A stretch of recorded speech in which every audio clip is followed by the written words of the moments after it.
Oh man, isn't this just such a great time of year? Yeah, you know, it's nice to just sit back and relax and just appreciate your friends and family. Want to go ruin it by Boxing Day shopping and basically play an urban rugby with strangers? No. That's stupid. You're stupid. World Juniors, please. It is World Junior Hockey Championship time once again, and Canada heads into the tournament as the defending champs. So good to say, I missed it. You know, you win gold 5 straight times. You start to take it for granted. Nothing a half-decade slump won't fix. But it's okay. It's okay. They won. And there is intrigue this year, just like there is every year, especially this time for Leaf fans. You may have heard some of the fuss. There will be 5 Leafs prospects in the World Juniors this tournament. Well, who are they and why should I care? I'm so glad you asked. There is one Leaf prospect on Team Finland to keep an eye on. That is Kasperi Kapanen. The Leafs acquired Kapanen in the Phil Kessel trade in the summer. You know that. It's what gets brought up every time Kapanen's name is uttered. And this guy, this poor guy, he doesn't get the recognition he probably deserves. I mean, he's always going to be in Kessel's shadow, but even in the Leafs organization, he's kind of under William Nylander's shadow. I mean, he's got 10 points in 17 games in the American Hockey League as a European teenager. So what? The Marlies have another European teenager. His name is William Nylander, and he has 34 points in 27 games. Why should I care about Kasperi Kapanen? Okay, look, just because Nylander is basically a Martian doesn't mean what Kapanen is doing isn't impressive. The AHL is technically the minors, but it's extremely hard for teenagers to score with any regularity, and he's doing it. It's like he gets no respect, and Team Finland really is the Rodney Dangerfield of the World Juniors most years. They just won the thing, like the year before Canada did,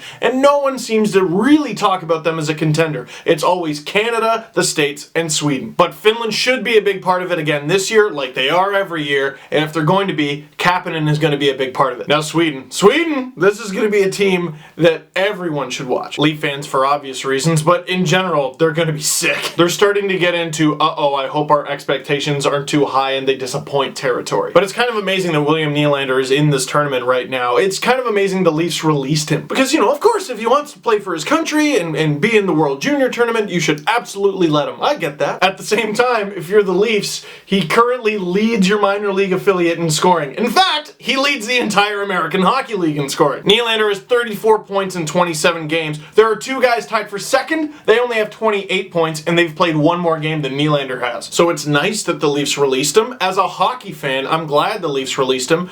But they really didn't have to. And now he's going to be so interesting to watch because William Nylander can't just be good at this tournament. He's got to be like on the all-tournament team. He's got to be one of the tournament's leading scorers. But not so fast. We've seen it before where young players playing pro, they get released to go to the World Juniors and they don't do so well. It's a completely different game, completely different style. The ice surface is going to be different. There's familiarity with the teammates. You never know what's going to happen. But while we're all obsessed with William Nylander, did you know that the Leafs actually have another player on Team Sweden? Dmytro Timashov. Timashov is on Team Sweden? Are you sure? Yes, I'm sure. The Leafs wanted quantity and quality at the 2015 NHL entry draft, and they think they got it with a 5th round pick, Dmytro Timashov. A guy so under the radar that I might not even be pronouncing his name right, I'm not sure. He's currently 7th in QMJHL scoring with 53 points in just 29 games, and he would probably be higher if he hadn't already left for the World Juniors. He's the only player in the QMJHL's top 10 who hasn't played at least 30 games. He's actually 4th in the Q in points per game. So when it comes to watching Team Sweden, and you should, whether Canada is playing or not,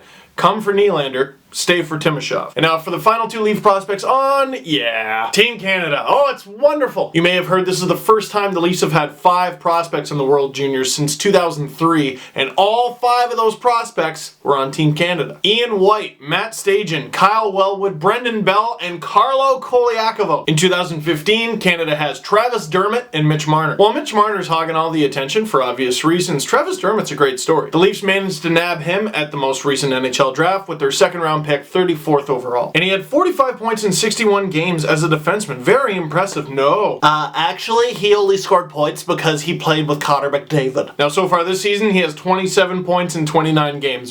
Go on. And of course, Dermot, no stranger to proving people wrong, was a bubble player to make Team Canada. He made it. Look for him, might get some power play opportunity. And last, but certainly not least, Mitch Marner. He's currently 3rd in Ontario Hockey League scoring, but just like Timashov in the Q, he'd probably be higher if he wasn't at the World Juniors right now. But hey, you can't cry about it. It happens to the best players every single year. And he could and should be one of Canada's best offensive players, and everyone is already marketing Nylander versus Marner. We got a sneak preview in a crazy 7-6 pre-tournament game the other day, and then we get to see them again on New Year's Eve. Eve. And it should be a great show, but there is one more Marner versus that I want to bring up. They're on the same team, but Dylan Strome. There was a lot of debate heading into the draft. Who would you rather the Leafs get? Dylan Strome or Mitch Marner? Now, the Arizona Coyotes made that decision pretty easy for the Leafs by picking Strome 3rd overall. But one thing that I think is going to start popping up in this tournament, if one of Strome or Marner starts vastly outscoring the other, you're going to get fans of both fan bases going, see? Told you they made the right choice. And oh, you're welcome to have that debate. But for right now,